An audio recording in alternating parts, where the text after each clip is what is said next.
Hi, everyone. Good evening. It's great to be here. So my mom has had a tough winter, and and it's been really hard to see her suffer. But it's also been great to spend more time with her and to sit around and drink coffee and share memories.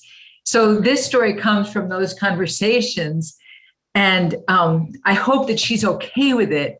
And I hope, God forbid, that she doesn't catch me uttering any cliches in this story. So my mom and I wish we were on the Zoom group because you could see we're like two peas in a pod. We have the same curly hair. We have the same droopy left eyelid. But I'm grateful to her because I inherited her love of literature and poetry, and we both care about politics and enjoy sports. But I seem to have also inherited a certain kind of blindness when it comes to recognizing musical talent. So my mother, Susan Thatcher, and my father, James Thatcher, went to Pomona College in Southern California, the Oxford of the West, with Chris Christopherson. And my father studied math and became an IBM engineer and had an amazing career promoting access for blind people to computers. But that's another story. My mother and Chris Christopherson studied Shakespeare and Cervantes. And when they were seniors, she was editing the school yearbook. And she published this strange picture of Chris Christopherson with a tree branch over his face. And it said, Chris Christopherson is publicity shy. So they graduated and a few years passed, and our whole family's in Nashville, Tennessee. And they get to hang out with their friend from college, Chris Christopherson, who is in Nashville trying to break into the music business. And he shows my mom some of the songs he's working on.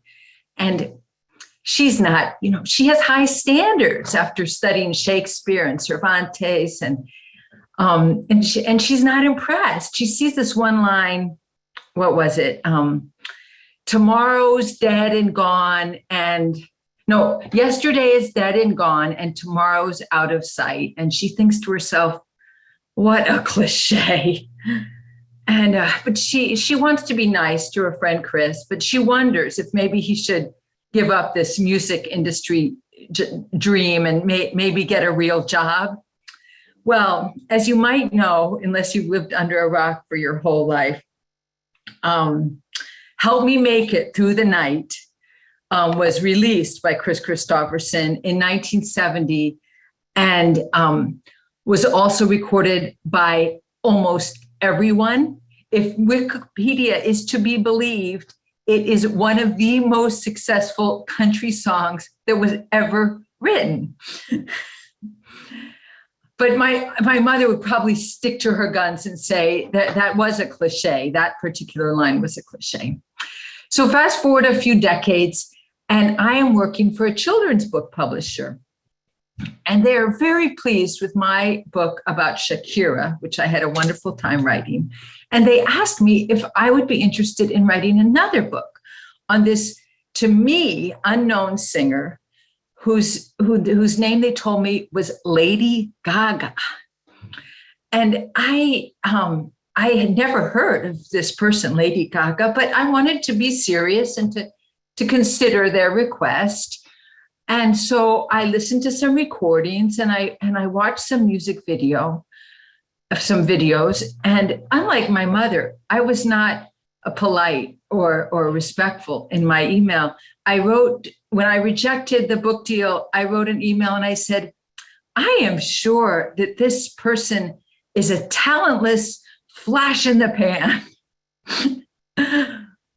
So now I don't know if anybody here is aware of the fact that I was wrong. And now, 15, 20 years later, whenever I hear about yet another amazing Lady Gaga performance, or I'm dancing to a great Lady Gaga song, I am reminded of that stupid email that I wrote 15 or 20 years ago. But my one comfort that I can take in this whole story is that, as Lady Gaga herself might say, I was born this way.